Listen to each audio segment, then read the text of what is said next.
여러분, 이제 설 명절이 시작되었습니다. 이 명절 기간 동안에 정말 하나님 안에서 또 말씀과 또 이웃과의 만남, 또 가족과의 만남 속에 기쁨이 있기를 주님의 이름으로 축원합니다. 실버 스타인이라는 사람이 쓴 아낌없이 주는 나무라는 책이 있죠. 옛날에 한 나무가 있었고 그 주변에 소년이 있었습니다. 작은 소년은 매일마다 나무에 와서 열심히 함께 즐거운 시간을 보냈습니다. 이파리를 주워서 왕관을 만들기도 하고, 그리고 그네를 달아서 그곳에서 막 그네 열심히 놀이도 하기도 했습니다. 열매를 따서 먹기도 하고, 그렇게 행복한 시간을 보냈습니다. 그러자 이제 세월이 어느 정도 흘렀을 때 소년은 나이가 들면서 나무를 점점 찾는 시간이 줄어들기 시작했습니다. 그래서 나무는 때로는 고독했습니다. 나무는 소년처럼 나무는 소녀와 함께 옛날처럼 놀고 싶었지만 소년은 더 이상 찾지 않았습니다. 그러던 어느 날 이 소년이 성인이 되어 돈이 필요하다고 하며 나무에게 왔습니다. 그래서 기꺼이 나무는 이 소녀에게 사과를 나누어 주었습니다. 소년은 열매를 따가지고는 멀리 떠나버렸습니다. 그래도 나무는 행복했습니다. 더 오랜 시간이 흘러 이제 소년은 다시 집으로 돌아왔습니다. 그리고 이제는 나에게 나무를 달라라고 이야기를 했습니다. 그래서 나는 너를 통해 집을 지어야겠다라고 말을 한 것입니다. 그리고 집을 짓기 위하여 자신의 모든 것을 나무는 내어주었습니다. 그리고 한참 시간이 흘렀습니다. 나무에게는 이제 아무것도 줄 것이 없었습니다. 노인이 된 이 소년은 다시 돌아와서 나무에게 이렇게 이야기를 했습니다. 내가 너의 그루터기에 앉아서 쉴 수 있도록 나의 공간을 네가 나에게 주지 않겠니? 이 아낌없이 주는 나무는 그 소년에게 자신의 빈 밑둥을 내어주었습니다. 그래서 이 책 제목이 아낌없이 주는 나무라는 그런 제목으로 붙어져 있죠. 이 책은 우리에게 진정한 사랑이 무엇인지를 알려줍니다. 진정한 사랑이 무엇입니까? 아낌없이 주는 것이다 라고 우리에게 말씀해 주고 있는 것이죠. 오늘의 주제가 이 사랑입니다. 넘겨주시죠. 사실 사랑이라는 주제가 너무 흔해서 너무 식상해 버린 시대에 우리가 사실은 살아가고 있습니다. 그럼에도 불구하고 사람들은 여전히 사랑을 갈망하죠. 이제 명절을 맞이해서 우리가 고향을 향해 가시는 분들이 굉장히 많고 이미 고향을 향해 가신 분도 계신데요. 수많은 시간과 사실은 많은 돈을 들여서 명절을 보내기 위해서 고향을 찾는 이유가 무엇일까요? 자녀로서, 아들로서, 딸로서의 의무 때문입니까? 아닐 것입니다. 그 속에는 사랑이라는 가장 중요한 가치가 들어있는 것이죠. 사랑에 대한 이야기 속에 성경에서 가장 중요한 사랑에 대한 메시지는 물론 사도 바울이 전해준 고린도전서 13장의 소위 말한 사랑장의 메시지일 것입니다. 그러나 이 사랑장과 함께 사랑을 굉장히 강조했던 또 다른 사도가 있습니다. 바로 요한이라는 사도였습니다. 그의 별명이 사랑의 사도라는 별명이 붙어져 있죠. 요한은 자신의 서신을 통해서 끊임없이 누구보다도 사랑하라, 사랑이 중요하다라는 것을 강조해 주고 있습니다. 오늘 우리는 이 요한의 메시지를 통해서 우리가 이 명절을 보내고 일상의 삶을 통해 살아갈 때 우리에게 가장 필요한 이 사랑에 대해서 좀 집중적으로 함께 생각해 보고자 합니다. 먼저 우리는 요한에 대해서 좀 알아볼 필요가 있습니다. 요한의 뜻이요, 하나님은 은혜로우시다라는 뜻을 가지고 있습니다. 그의 아버지는 세베대이고 세베대에게는 두 아들이 있었습니다. 그 두 아들 모두가 예수님의 제자가 되었죠. 하나는 오늘 본문에 기록되어 있는 요한이고 또 하나는 야고보라는 사람입니다. 그는 베드로와 함께 물고기를 잡는 어부였습니다. 여러분, 어부하면 가난하고 배우지 못한 사람이라고 생각되지만 그렇지 않습니다. 요한은 평범한 어부가 아니었습니다. 배와 인부를 거느리고 있는 상당한 재력가입니다. 배를 소유한 사실은 선주 집안이라는 것이죠. 그가 얼마나 큰 부자였는지를 우리에게 간접적으로 알려줍니다. 그는 또한 그 가정은 굉장한 가정이기도 했습니다. 정치적으로 당시에 종교 지도자였던 대제사장과 연결될 정도로 영향력 있는 사람이었습니다. 나중에 예수님의 생애를 기록한 공관보문에 보면 예수님이 잡히시던 밤에 대제사장 집에서 신문을 받으시는데 그 집 안으로 들어갔던 유일한 사람이 요한이었습니다. 그렇게 친분이 있었기에 그것이 가능했고, 그 친분 때문에 예수님이 바로 대제사장 집안에서 신문을 받는 그 장면이 세세하게 기록될 수 있었던 것이죠. 또한 신앙적으로 그는 매우 열심히 있는 사람으로서 처음에는 안드레와 함께 세례 요한의 제자였다가 주님을 만나게 되면서 주님의 제자가 된 사람이기도 했습니다. 많은 학자들에 의하면 예수님에게는 12제자가 있었는데 그 제자 중에 요한이 가장 어린 제자였다라고 이렇게 이야기를 합니다. 비록 어린 나이였지만 그의 마음에는 야심으로 가득 차 있었습니다. 그래서 어머니를 통해서 예수님이 하나님 나라가 이 땅에 세워질 때 하나님의 우편에, 예수님의 우편과 좌편에 자신의 형제인 야고보와 함께 올라가기를 바랬던 야심가이기도 했죠. 성격적으로도요, 그는 굉장히 화끈한 사람이기도 했습니다. 요한과 그의 형제인 야고보에게는 별명이 하나 있었죠. 그 별명이 무엇입니까?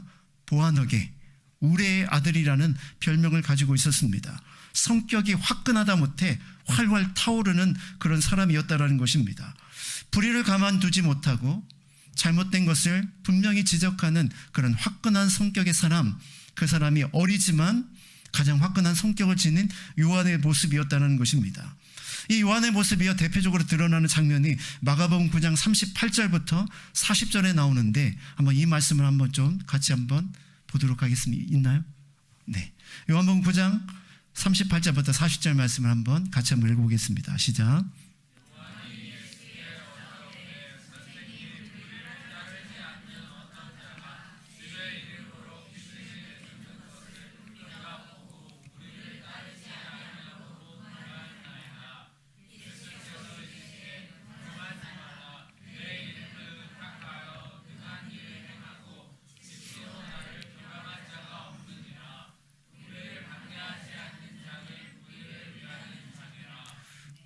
하루는 요한이 길을 걷고 있는데 어떤 사람이 예수 이름으로 병자들을 고치고 있었습니다.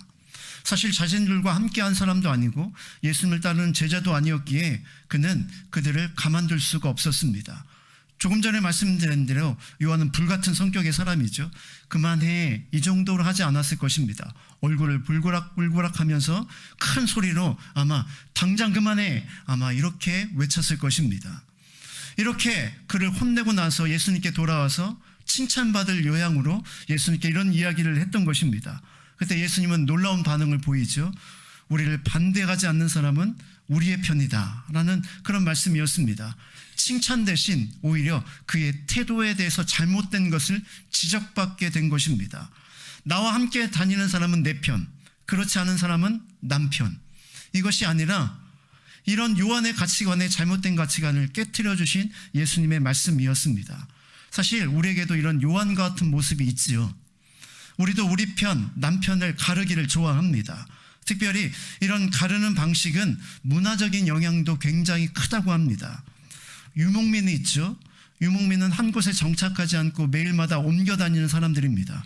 이 사람들의 특징은요, 마음이 늘 열려 있다는 것입니다. 그래서 불과 몇 시간만 해도 친구가 되기도 하고 자신의 텐트를 열어서 누군가 오는 손님들을 기쁨으로 받아들여 줍니다. 아브라함처럼 이방인을 기쁨으로 받아주는 것이 바로 이방인의 문화적인 속성이죠. 반면 우리는 농경사회에서 살아갑니다. 오랫동안 한 곳에 정착하며 살아가는 문화가 농경사회이죠. 이 농경사회를 가장 대표적으로 보여주는 단어가 하나 있는데 이웃사촌이라는 말입니다. 멀리 있는 친척보다 가까이 있는 이웃이 더 가깝다라는 뜻입니다. 근데 여러분, 이것은 역설적으로 낯선 자에게는 쉽게 문을 열어주지 않고 내 편과 남의 편을 분명히 가르는 문화가 그 속에 들어있다는 사실을 우리에게 보여줍니다. 여러분, 우리가 살아가는 대한민국을 보십시오. 이 작은 땅 덩어리 속에서도 얼마나 구분이 많습니까? 남자와 여자, 북과 남, 그리고 전라도, 경상도니, 충청도니, 전라도니, 이런 수많은 경계들이 우리 스스로를 그 안에 가두고 있다는 사실을 우리가 발견하게 됩니다. 서로의 차이를 인정하기보다 서로의 차이를 다름으로 그렇게 서로를 적대시하며 보내는 그런 모습들이 오늘 이 시대를 살아가는 요한의 모습과 별반 다를 것이 없음을 보게 됩니다. 나를 적대하지 않는 사람은 우리 편이다 라는 이 주님의 말씀은 주님이 얼마나 넓은 가슴으로 사람들을 품는 분인지를 우리에게 소개해주고 있는 것입니다. 요한은 최대한 자르고 최대한 쪼개고 최대한 분리하려고 하지만 주님은 최대한 품어 그들을 모두 다 하나로 묶으려고 했던 사랑의 주님인 것을 우리가 보게 되죠. 여러분, 개인도 그렇지만 교회도 마찬가지입니다. 어떤 교회가 하나님의 뜻을 이루는 교회인가, 그것은 바로 얼마나 품을 수 있는가에 따라서 결정이 되는 것입니다. 교회사에서 가장 모범이 되는 교회가 두 교회가 있는데, 하나는 안디옥 교회입니다. 안디옥 교회는 최초로 선교사를 파송한 교회였죠.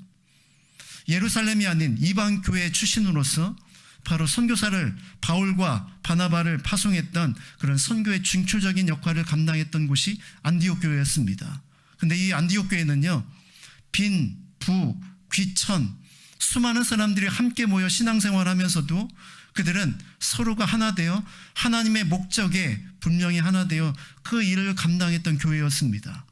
선민의식에 사로잡혔던 유대인들과는 다르게 우리는 이방인들과 달라 이렇게 생각하지 않고 유대인과 이방인이 함께 섞여서 한 하나님을 섬기고 오직 예수 그리스도만 믿었던 그들이었기에 그 귀한 사명을 감당할 수 있었고, 배교자로 낙인 찍어 누구도 받아들이지 않았던 사울, 나중에 바울 되는 이 사람조차도 받아들여 그를 선교사로 파송할 수 있는 그런 교회였다는 것입니다. 다양한 사람들이 모이지만 하나 되어 하나님의 뜻을 이루는 교회가 바로 이 교회였던 것이죠. 세상을 품는 교회, 이것이 바로 진정한 하나님이 원하시는 교회의 모습인 것입니다. 이 반면에요, 고린도 교회라는 교회가 있습니다. 고린도 교회는 초대교회 당시에 가장 능력이 많은 교회였습니다. 가장 능력이 많지만 문제도 가장 많은 교회이기도 했죠. 이 교회는요, 수많은 파들로 나누어져 있었습니다. 바울파, 베드로파, 그리고 심지어 예수파도 있었습니다. 자신이 가진 놀라운 영적인 은사를 가지고 은사 있는 자와 없는 자를 구분했고, 그것을 위해 싸우다가 사명을 감당하지 못한 교회가 바로 그 교회였죠. 그래서 사도 바울은 바로 이 고린도전서 13장 사랑장에서 이렇게 우리에게 말씀해 주고 있습니다. 우리 1절과 2절 말씀을 같이 한번 보도록 하겠습니다. 같이 읽습니다. 시작.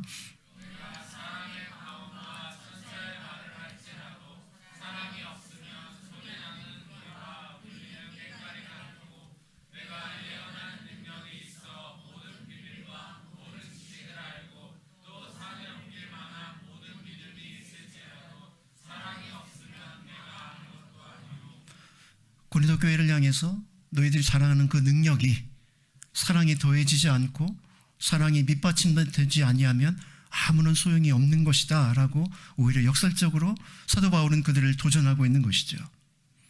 우리는 개인적으로는 요한이 아니라 주님과 같은 사람이 되어야만 합니다.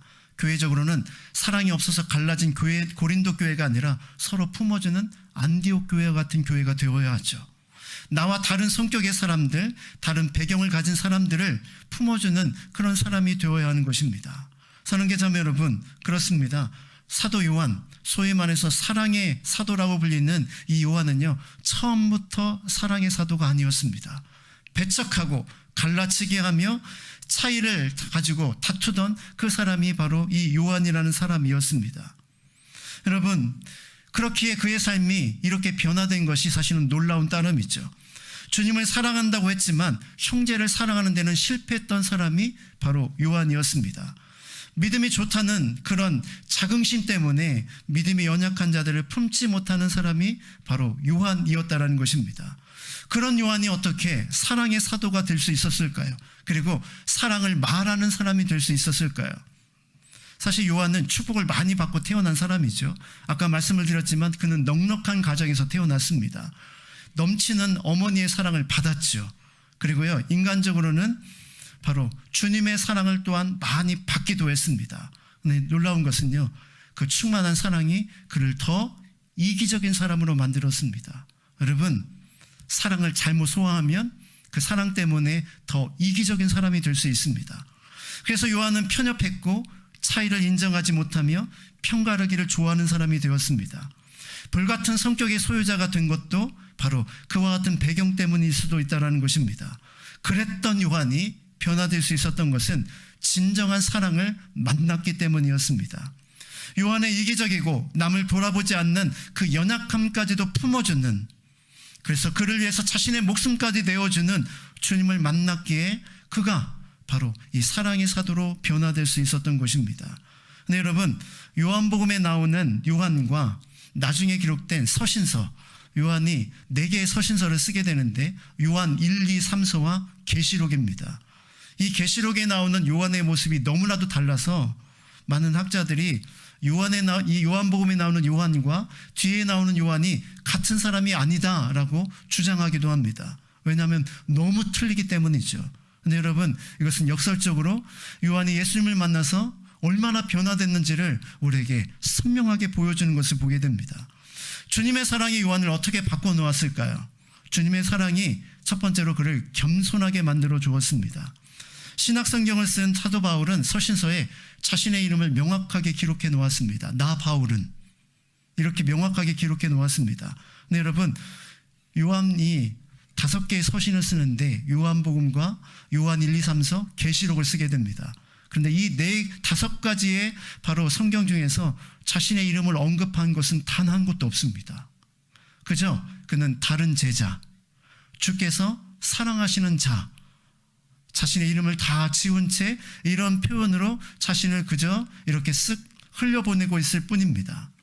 요한복음 13장에서도 요한복음 20장에서도 여전히 자신의 이름을 다 빼놓은 채 그저 예수님이 사랑하시던 제자라는 간단한 표현으로 그의 삶을 말씀하고 있는 것이죠. 사실 요한은 누구보다도 주님께 인정받기를 원했던 사람이죠. 그래서 예수님의 우편에 앉기를 원했던 사람이기도 했습니다. 그래서 그는 늘 주님의 인정에 갈망했던 그런 사람이죠. 그런데 여러분, 그가 진정한 사랑을 받고 나자 그는 더 이상 인정을 갈망하는 사람이 되질 필요가 없었습니다. 다른 사람에게 존재감을 드러내고 인정받기를 더 이상 할 필요가 없어진 것입니다. 진정한 사랑을 받고 나면 다른 사람이 나를 알아주든지 알아주지 않든지 그것은 별로 상관이 없습니다. 주님만 나를 알아주면 그것으로 만족할 수 있기 때문이죠. 역으로 말하면요, 충분한 사랑을 경험하지 못한 사람의 특징은 늘 주변의 사람들로부터 사랑을 갈구한다는 것입니다. 다른 표현을 하면 구걸하는 것이죠. 충분한 사랑을 받지 못하면 모든 사람에게 자꾸만 인정을 받으려고 합니다. 자신의 한 행동에 대해서 칭찬을 받으려고 하는 것이죠. 그래서 자꾸만 사람들의 눈치를 보고 다른 사람이 나를 어떻게 보냐를 늘 확인합니다. 여러분, 이런 사람의 특징이 뭐냐면 그의 삶에 충분한 사랑을 아직도 경험하지 못한 사람들입니다. 내 편이 아닌 사람, 그리고 남의 편을 구분하는 사람도 바로 여기에 속합니다. 여러분, 대부분 내 편이라고 생각하는 사람은 누구일까요? 나를 좋아하는 사람이죠. 남의 편이라고 생각하는 사람은 누구입니까? 나를 싫어하는 사람들입니다. 이렇게 구분하는 모든 기준이 사람들이 나를 어떻게 보느냐에 따라서 그 모든 편을 가르는 그런 모습들을 보게 되죠. 여러분, 이런 모습들은 그 안에 진정한 사랑을 충만히 받아 누리지 못했음을 우리에게 보여주고 있는 것입니다. 세상 말로 자꾸만 누군가의 말과 행동에 여러분 자꾸만 삐지는 사람이 있다면 그 사람 또한 사랑 부족 질병에 걸려있던 상태라는 것을 우리가 이해할 필요가 있습니다. 그 사람에게 주님의 사랑이 필요합니다. 넘치는 주님의 사랑만이 그의 빈 가슴을 채울 수 있고 더 이상 사람의 관심과 더 이상 사람의 칭찬과 더 이상 사람의 인정에 목매는 그런 갈구하는 삶을 살아가지 않을 수 있게 되는 것이죠. 오늘 말씀을 한번 보십시오. 9절과 10절 말씀으로 같이 한번 볼까요? 9절과 10절 같이 한번 읽습니다. 시작.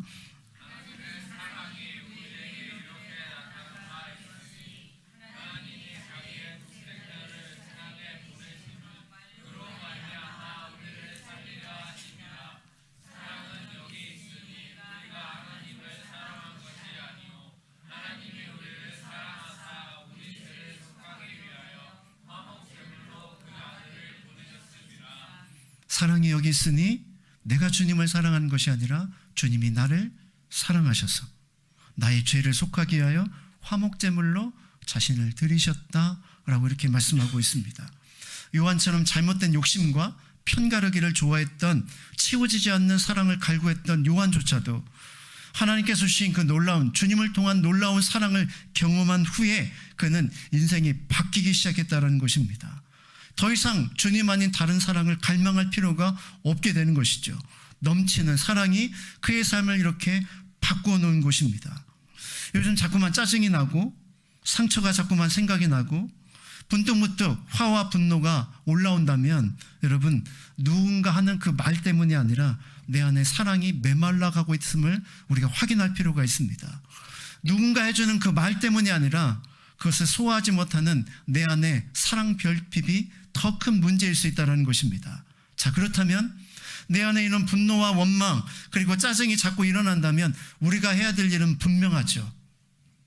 저 인간이 손가락질을 하는 것이 아니라 우리는 그 손가락을 곱게 다시 모으고 하나님 앞에 겸손히 엎드리는 것이 필요합니다. 주님, 다시 한번 내 안에 주님의 풍성한 사랑을 부어주십시오. 메마른 내 삶에 사랑의 풍성함을 부어주십시오. 주님의 사랑이 넘치면 나는 더 이상 이런 모든 것에서 끌려다니지 않을 수 있을 것입니다. 주님의 사랑으로 나를 풍성히 부어주십시오. 아버지의 사랑만이 우리의 심란한 마음과 짜증나고 상처 입은 우리의 마음을 진정으로 치료할 수 있는 것이죠. 충분한 사랑을 받을 때 우리는 더 이상 다른 사람의 눈치 볼 필요가 없게 되는 것입니다. 주님 한 분만으로 충분한 인생, 주님이 주신 그 사랑만으로 충분한 인생, 그러한 요한이 경험했던 그 사랑의 충분함을 저와 여러분이 경험할 수 있기를 주님의 이름으로 축원합니다. 두 번째는요, 요한이 받은 그 충만한 사랑으로 그의 인생의 두 번째 변화는 두려움이 없는 담대한 인생이 되었다는 것입니다. 요한은 하나님의 사랑을 많이 받은 사람이죠. 최후의 만찬에서 여러분, 주님께 이렇게 기울여서 주님을 팔자가 누구입니까? 물어보던 사람도 바로 요한이었습니다. 겟세마네 동산에서 예수님이 잡혔을 때 모든 제자들이 다 주님을 떠나 도망갔지만 주님을 끝까지 따랐던 유일한 사람이 바로 요한이었습니다. 그리고 예수님의 십자가 지실 때 다른 모든 제자들이 다 피하고 도망갔지만 십자가상에서 예수님의 어머니였던 마리아와 함께 그 십자가에 가까이 있었던 유일한 사람이 바로 요한이기도 했죠. 요한이 힘과 권력과 자신의 집에 권력이 있어서 세리 요한의 집에 들어간 것처럼 보이지만, 그러나 그것뿐만이 아니라 주님을 사랑하는 그 마음이 그를 두려움을 이기는 사람이 되어 그곳까지 나갈 수 있게 되어진 것이죠. 더 나아가 요한은 십자가에서 바로 예수님이 지시는 그 마지막 순간에 오직 바로 마리아의 부탁을 받은, 마리아를 자신의 어머니 대신 부탁받은 그런 사람이 요한이기도 했습니다. 사랑하는 자매 여러분, 사랑은 두려움을 내어쫓는다라는 성경의 메시지가 있죠. 진정한 사랑을 경험하게 되면 우리는 더 이상 두렵지 않고 담대하게 내가 사랑하는 그를 위해서 나의 삶의 전부를 걸 수 있는 진정한 사람이 될 수 있다는 것입니다. 그리고요, 요한은 또 하나, 요한은 그 주님의 사랑을 충만히 받아 이제는 일보다는 사람이 먼저인 사람으로 변화되었습니다. 오늘 본문의 말씀에 11절에 보니까 이런 말씀이 있어요. 사랑하는 자들아, 하나님이 이같이 우리를 사랑하셨은즉 우리도 서로 사랑하는 것이 마땅하도다 라고 말씀하고 있습니다. 하나님이 우리를 이렇게 사랑하셨으니 이제 우리가 목숨 걸고 주를 위하여 사역하자, 이렇게 말하는 것이 아니라 사도 요한은 뭐라고 이야기합니까? 하나님 우리를 이같이 사랑하셨으니 우리가 서로 사랑하는 것이 마땅하도다. 사랑하는 형제 자매 여러분, 사역보다 사랑이 먼저입니다. 사랑으로 사역해야 하고 사랑이 있어야 우리는 사역이 가능한 것이죠. 요한은 자신이 주님께 받은 사랑에 충만한 사람이었듯이 이제는 그 사랑으로 누군가를 섬기는 삶을 살아갔고 사람들이 그렇게 도전하고 있는 모습을 보게 됩니다. 관계도 일도 사랑이 우선이어야만 합니다. 사랑이 우선되지 않을 때 그 관계와 일은 결국 모든 것을 깨트리는 위험한 수단이 되기도 하죠. 사역이 중요하지 않다는 이야기가 아닙니다. 사역에 열심을 내지 않아도 된다는 말이 아닙니다. 사랑으로 채워져 그 다음에 사역하는 하나님의 사람들이 되어야 한다는 것입니다. 여러분은 요즘 사랑하고 있습니까? 여러분 요즘 사랑으로 사역하고 있습니까? 가족을 위해서 밥을 지을 때, 직장에서 일을 할 때 그 모든 삶의 기초가 사랑이냐는 말입니다. 식사를 하고 밥을 지을 때 이것을 먹을 가족들을 생각하며 기쁨으로 짓는 밥과 그저 내가 해야 되는 의무로 생각하여 짓는 밥은 분명히 다를 것입니다. 말씀을 준비하면서 제 자신에게도 한번 물어보았습니다. 내가 사역하는 근본적인 이유가 무엇인가? 라는 질문이었습니다. 내가 이 일을 해야 하기 때문에 하는가? 아니, 내가 이루고자 하는 큰 비전을 이루기 위해서 하는 것인가? 그렇다면 내가 하는 사역은 그저 내 뜻을 이루기 위한 수단에 불과하겠죠. 내 하는 일에 사역에 정성을 담고 사랑을 담아야만 그 속에서 진정한 성도들이 성장하고 자라는 삶을 살아갈 수 있게 되는 것이죠. 우리는 어느덧 사역만 남고 사랑을 잃어버린 성도로 점점 변질되어 오고 있는지 모릅니다. 신앙생활이 오래되면 오래될수록 우리는 사역만 남고 사랑은 점점 메말라 가고 있는지도 모르겠습니다. 사랑이 메마르면 사역에 점점 열매가 사라지게 됩니다. 열매를 위해서는 다시 한번 우리는 주님의 사랑의 회복이 반드시 필요하죠. 사랑하는 자매 여러분, 다시 한번 주님의 사랑으로 회복되는 은혜가 저와 여러분에게 있기를 주님의 이름으로 축원합니다.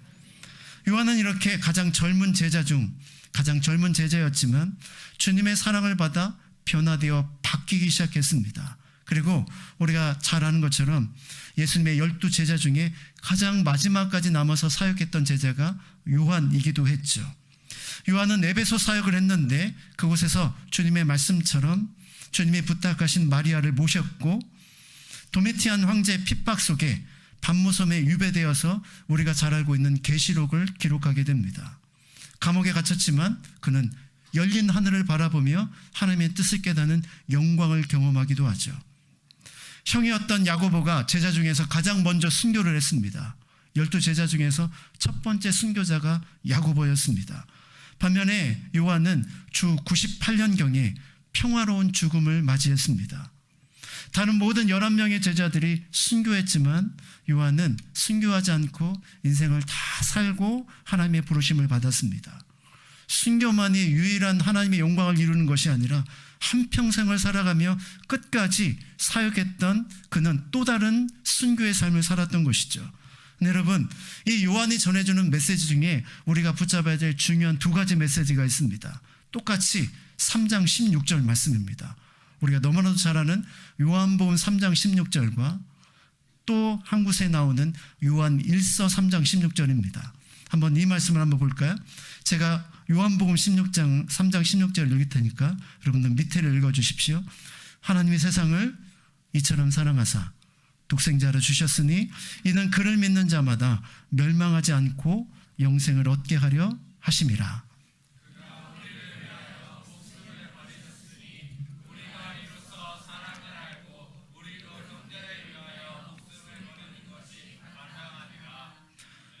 우리 요한복음 3장 16절을 너무나도 잘 알죠. 하나님이 우리를 이렇게 사랑하셨다. 아멘. 주님 감사합니다. 이 고백을 많이 합니다. 근데 여러분, 동일한 저자인 요한은 요한에서 3장 16절에서 그 사랑을 받은 자로서 우리가 어떤 삶을 살아야 될지를 우리에게 분명히 제시합니다. 그가 우리를 위하여 목숨을 버리셨으니 우리가 이로써 사랑을 알고 우리도 형제를 위하여 목숨을 버리는 것이 마땅하다. 사랑받는 자, 사랑으로 충만해진 자, 거기서 멈추어서는 안 된다는 것입니다. 우리는 사랑은 하는 자가 이제는 되어야 한다는 것이죠. 믿음으로 점점 자라는 사람이 되어야만 합니다. 여러분, 관심만을 받기를 원하고 내가 우선인 어린아이와 같은 요한은 이제 주님의 사랑으로 충만하게 되어 이제는 누군가를 섬기는 그런 믿음의 성인이 되었습니다. 거룩한 성인이 아니라 성장한 성인이 되었다는 것입니다. 여러분, 성숙한 사람의 특징이 무엇일까요? 바로 사랑하는 사람들입니다. 누가 진정한 믿음의 사람입니까? 사랑으로 사역하는 사람들입니다. 오늘 본문의 말씀을 한번 다시 한번 돌아가 볼까요? 우리 7절 8절 말씀을 한번 같이 한번 보겠습니다. 7절 8절 시작.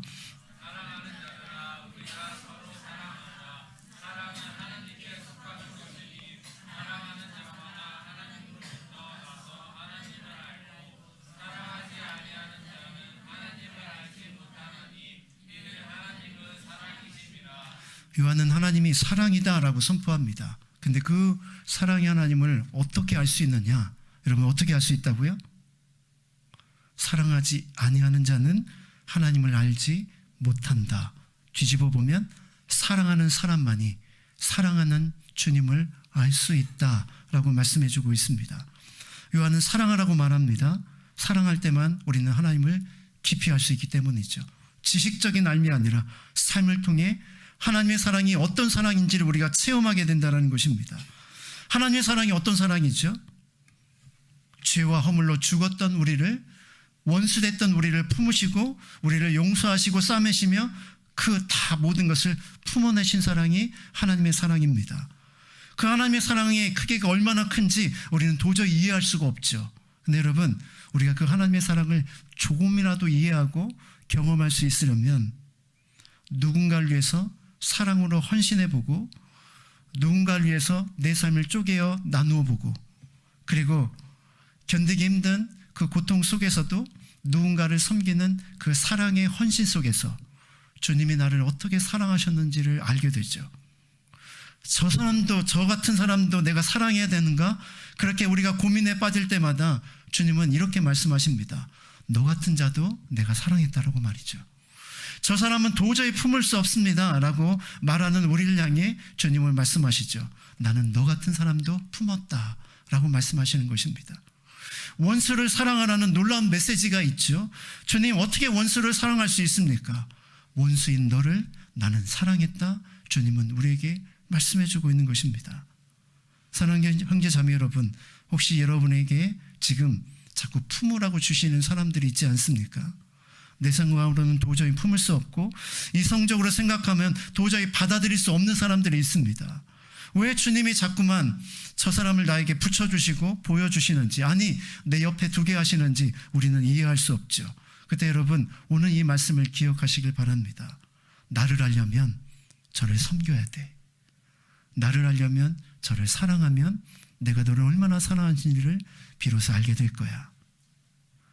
여러분, 이런 말이 있죠. 부모가 되어야 부모에게 받은 사랑을 아주 조금 깨닫게 됩니다. 여러분, 이것을 오늘 말씀으로 바꿔보면 사랑을 해본 사람만이 주님이 나를 어떻게 사랑하신지를 비로소 알게 됩니다. 지식적인 사랑이 아니라 우리의 삶의 현장에서 말이죠. 다시 한번 말씀으로 돌아가 보십시오. 사랑하는 자들아, 11절, 사랑하는 자들아, 하나님이 이같이 우리를 사랑하셨은즉 우리도 서로 사랑하는 것이 마땅하도다. 사랑하는 것이 마땅하지 않겠습니까? 우리가 만약 사랑을 받았더라면. 차인표라는 배우가 있죠. 차인표라는 배우가 어느 간증 집회에서 이런 이야기를 한 적이 있습니다. 그 한참 젊은 시절에 잘 나갔을 때 많은 사람들이 자신의 주변에 많았다고 합니다. 어떤 사람이 많았냐면, 좋은 투자처가 있는데 내가 당신의 돈을 관리해 줄 테니까 나에게 좀 돈을 맡겨달라. 당신 우리 소속사에 오면 내가 당신을 더 유명하게 해주겠다. 이런 사람들이 주변에 굉장히 많았다는 것입니다. 그런데 나중에 시간이 지나서 예수 그리스도를 충분히 경험하고 인격적인 경험을 한 후에 컴패션이라는 단체를 통해서 국제 기아기구에 들어가서 많은 사람들을 섬기고 그렇게 사역을 하다 보니까 주변에 어떤 사람이 점점 많아지냐면, 그런 사람들을 섬기고 돕는 그쪽에 관심 있는 사람들이 점점 자신에게 붙들어가는 것입니다. 그때서 비로소 자신이 깨닫게 된 것이 하나 있는데, 내가 지금 어떤 삶을 살고 있느냐를 가장 확인할 수 있는 방법은 내 옆에 어떤 사람이 있냐를 보면 안다. 그 간증을 그거 하더라고요. 사랑하는 형제자매 여러분, 여러분 주변에 어떤 사람이 많습니까? 나를 괴롭히고 나를 힘들어하게 하는 사람들이 많습니까? 그렇다면 내 안에 아직도 사랑의 부족함을 여러분 느끼시길 바랍니다. 저 인간 때문에, 저 사람 때문이 아니라 오히려 그 사람이 나에게 품으라고 주신 또 다른 사람일 수 있다는 사실을 우리가 기억하는 것이 필요하죠. 요한처럼 사랑을 받은 사람이라면 이전에 명절에 오고 가면서 만나는 사람들에게, 특별히 믿지 않는 사람들에게, 가족들에게 주님의 사랑을 나누는 그런 시간들이 되어야 하지 않겠습니까? 이제 말씀의 결론을 좀 내려보기를 원합니다. 제일 저희가 말씀을 처음 시작하면서 아낌없이 주는 나무라는 그런 이야기를 꺼냈습니다. 여러분, 이런 아낌없이 주는 나무를 우리가 읽으면서 많은 사람들이 감동을 받죠. 아, 그래, 얼마나 아낌없이 주는 사랑이 감동적인가. 그런데 여러분, 관점을 한번 달리해 보십시오. 많은 사람들이 아낌없이 주는 나무를 바라보면서 읽으면서 감동을 받는 이유가 무엇입니까? 나도 저런 사랑을 좀 받았으면 좋겠다라는 생각입니다. 근데 여러분, 받기만 하는 사랑은 진정한 사랑이 아니겠죠. 저는 이 아낌없이 주는 나무를 바라보면서 한 가지 아쉬움이 있습니다. 이 소녀가 깨닫고 나무에게 감사를 표현했다면 얼마나 더 아름다운 감동적인 장면으로 마무리될 수 있을까요? 사랑하는 자매 여러분, 오늘 제목을 이렇게 정했어요. 받은 대로 돌려주자. 여러분, 이 생각이, 이 단어를 읽으면 무슨 뜻이 드십니까? 원수를 갚으리라. 나에게 상처 주고 아픔을 준 사람에게 내가 똑같이 돌려주리라. 이런 생각을 하시는 분들이 있습니다. 그러나 여러분, 오늘의 메시지는 이것입니다. 받은 대로 돌려주라. 주님의 사랑을 받은 대로 주님을 찬양하고 세상에 주님의 사랑을 돌려주는 사람이 되라. 사랑하는 자매 여러분, 오늘 이 한 가지만 기억하십시오. 여러분은 받은 자입니다. 그리고 돌려주어야 될 자이죠. 여러분, 가까이 있는 그 모든 자들에게 하나님의 사랑을 돌려주는 하나님의 사랑을 아는 자가 될 수 있기를 주님의 이름으로 축원합니다.